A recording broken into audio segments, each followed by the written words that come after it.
j'ai une petite fille de l'âge de la puce. Le papa, il en est mort de chagrin, c'est le syndrome du cœur brisé. Je l'ai suivi depuis le début. Jusqu'alors, j'espérais une chose, c'est qu'effectivement, cette femme soit condamnée à la perpétuité, mais plus condamnée à mort. Mais surtout... Il n'y a pas la peine de mort en France. Justement. Elle a été abolie. Oui, je le sais depuis 1981, je suis au courant, sous le régime de M. Mitterrand.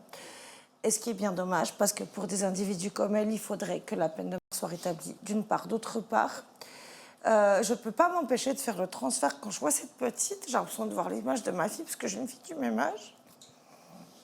Et c'est insoutenable, et je n'imagine pas le courage que sa maman a, parce qu'il ne faut pas aussi oublier que ce drame a emporté son papa. Ouais. Et quand je vois même son frère, je vois mon fils, enfin, quand le même âge, enfin bref, c'est affreux.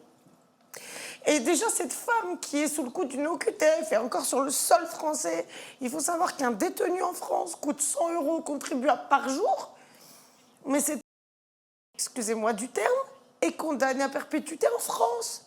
Donc le contribuable va payer ses repas, son hygiène et son logement jusqu'à la fin de ses jours. Bah, qu'il la renvoie chez elle et qu'elle fasse perpétuité chez elle. Ou alors rétablissez la peine de mort, mais ça non. Pourquoi ça te touche autant, Amandine? Parce que j'ai des enfants. Quand t'es maman, tu peux pas être hermétique. C'est-à-dire tu t'es projetée, t'imagines la douleur de cette Mais tu fais un maman? transfert, j'ai une petite fille de l'âge de la puce. Le papa, il en est mort de chagrin, c'est le syndrome du cœur brisé. Sa maman, elle est complètement détruite, son grand frère aussi. Chaque fois que j'ai vu des éléments de cette affaire, ça me détruit vraiment.